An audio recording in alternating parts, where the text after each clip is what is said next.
that's a lot. And that would disrupt literally anybody, including ourselves, mental picture, Yeah.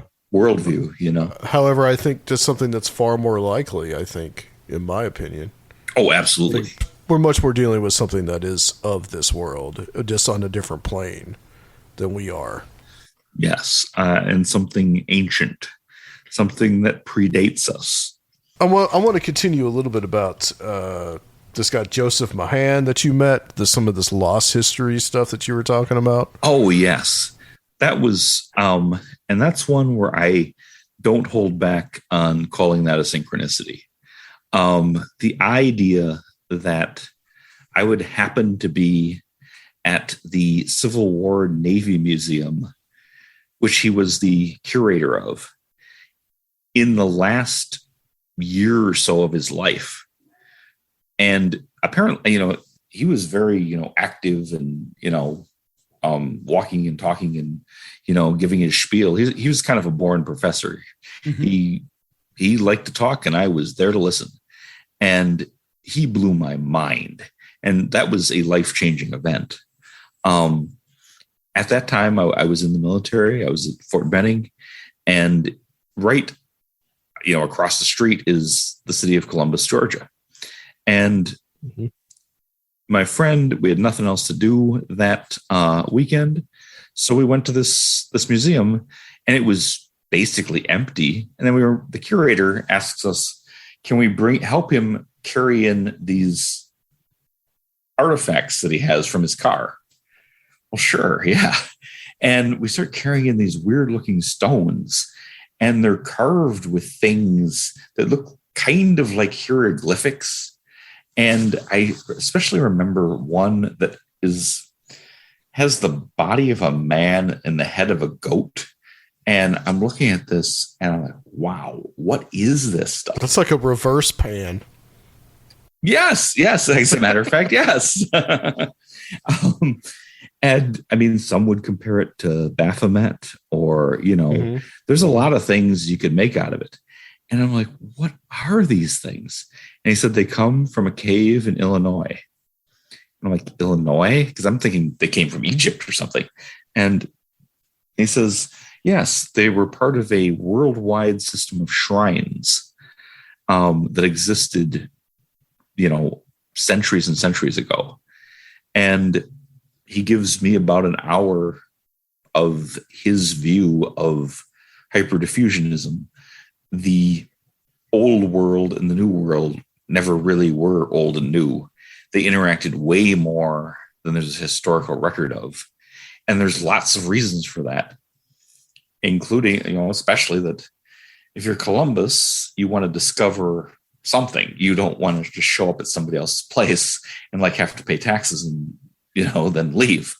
To justify conquest, you had to act like these people have never seen civilization before, instead of they've been interacting with us for centuries, and really there wasn't nearly as big a separation as people think. And when you get the cave that he found that stuff in, which I don't have on the tip of my tongue, it's in the podcast, but it's controversial. The guy who owned it was not what I would call, a person of great character. They're mostly interested in what can I get for these artifacts. Mm-hmm. That, unfortunately, that's common enough not to be exclusive to fakery. That doesn't mean they're fake. They may be real. He just wanted to milk it for as much as he could, as people in the art industry and the antiquities trade do all the time. But there was a cave where they found stuff that came from the Middle East, that came from Asia, that came from Europe. And Mahan had written multiple books on this subject and believed that there was a lost It was a night like any other. You ate some dinner, chatted with the family, then suddenly you were gone. But they didn't need to worry. You just snuck off for a second to play Best Fiends, the most obsession-worthy mobile puzzle game ever. People may start wondering about your mysterious disappearances. Until they play it themselves, download your new favorite getaway, Best Fiends, for free today on the App Store or Google Play. You'll even get $5 worth of in-game rewards when you reach level 5. That's friends without the R. Best Fiends. Play Best Fiends. Download free. Progressive presents Forced Metaphors about bundling your home and auto. When you bundle your home and auto with Progressive, you get great savings and round-the-clock protection, which is as beautiful as looking your firstborn child in the eyes for the first time. Well, that's a bit much. Maybe it's more like looking your second-born child in the eyes for like the third or fourth time. Point being, the savings and round-the-clock protection are really, really magical. Forced Metaphors, presented by Progressive. Bundle and protect today. Progressive Casualty Insurance Company and affiliates. Discount not available in all states or situations. Worldwide system of shrines where, people were in a spiritual system where you had to go and visit these shrines to gain like another initiation. Mm-hmm. And I asked him, well, what religion was this? And that's when he presented to me his 32nd degree Mason's ring. Oh, of course. And blew my mind again. Yes. And he said, this, and I said, Masonry? And because my granddad was a Mason. And it seemed interesting, but it didn't seem like, this Raiders of the Lost Ark level of what? And he says, Masonry is the remnants of that ancient religion that involved sun kings. And the sun kings were all around the world, from Japan through Africa, through Europe, through Asia, through what we call North and South America. The religion was based on sun kings. And the remnants of that, what are the leftovers that are still able to be put together, are esoteric Freemasonry.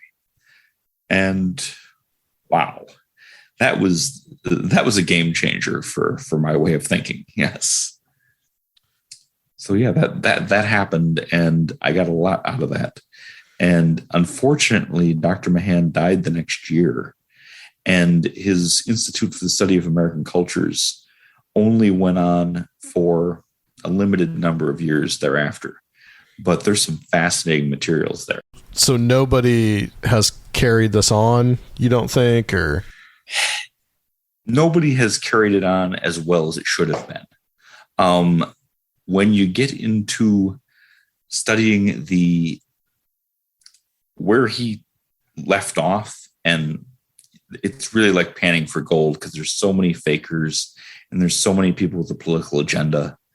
And there's so many just straight out weirdos in there. And I don't mean that in a good sense for once. There are just some bad people involved with that these days. There are people who want to have a white supremacist angle to grind, which is ridiculous. That's the opposite of what Mahan was saying at all. In fact, he believed that there were Africans in America way before Columbus, and that trade had been worldwide, including China and Japan, way before Columbus. But there's people who have their own thing to find, and there's people who want to make money off it. And without picking on this particular group, there are some Mormons who would like to just find stuff that backs up the Book of Mormon. Oh, yeah. And that's like a big partisan struggle in anything you get in alternative history. Mm-hmm. It's just one of those things. Vincent, do you know what part of Illinois these were in?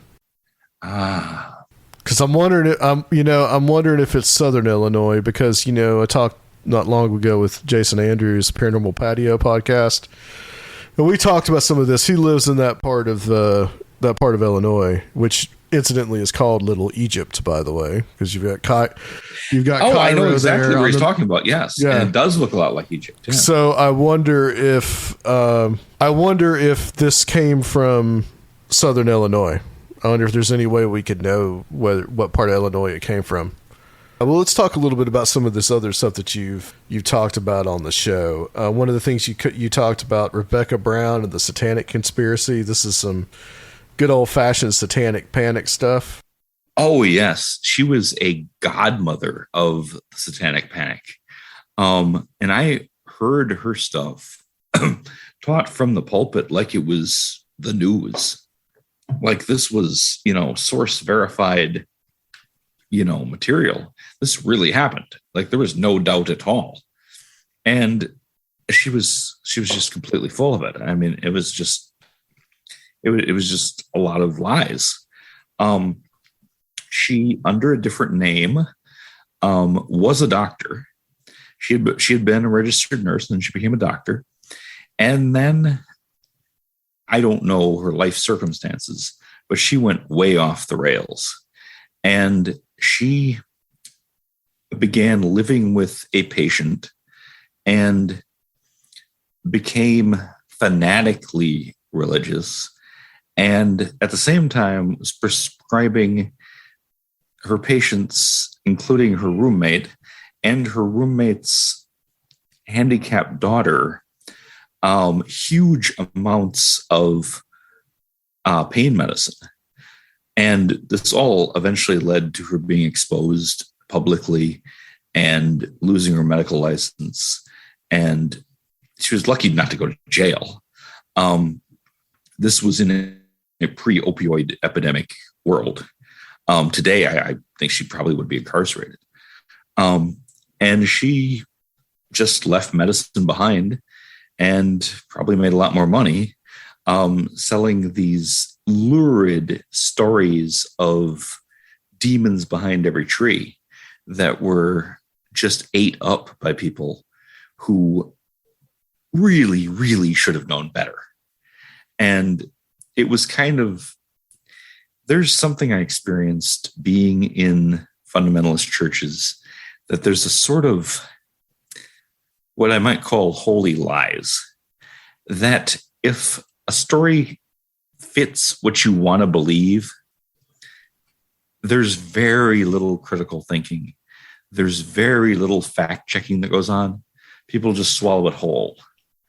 And that has had, some pretty huge political consequences. Either that or Biden really wants to kill all your children and turn over to the Chinese, one of those things is true. One of those. It's either A or B. Yes. And just the biggest nonsense can be pitched out there.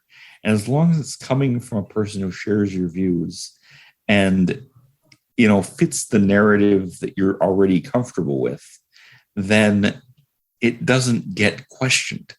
And that's a huge mistake. Don't we know it? Yes. I see it every day now. It's absurd. Especially down here. Oh, yeah. And she took that to a level that I don't think too many people had taken it to prior to that. She was never as well known as, say, Oral Roberts, or Pat Robertson. But she had a bizarro ministry that basically everything, and when I say this, it sounds like an exaggeration, but it's not. Literally anything you touch can be demonic. And you can have demons sticking to you. And she literally said, if you go to a thrift shop and get a piece of clothing, it could put you in contact with demons. Right, because you don't know who was wearing it before and what they did. If they were conjuring Beelzebub. And it's like a contagion. Yes. And anything that has, I remember somebody had something that had a image of a geisha girl on it. And I don't mean like a pornographic one, just like a picture, of the traditional garbed Japanese lady. And that was an opening for a demon. And anything. Wow. And her and Jack Chick work hand in glove. And Jack Chick, I'm assuming, doesn't need much introduction. For anybody that's not familiar with Jack Chick, Jack Chick was this really arch fundamentalist cartoonist, and he wrote these little things called Chick Tracks, and there's these little comic books that are kind of like rectangular little comic books, and they're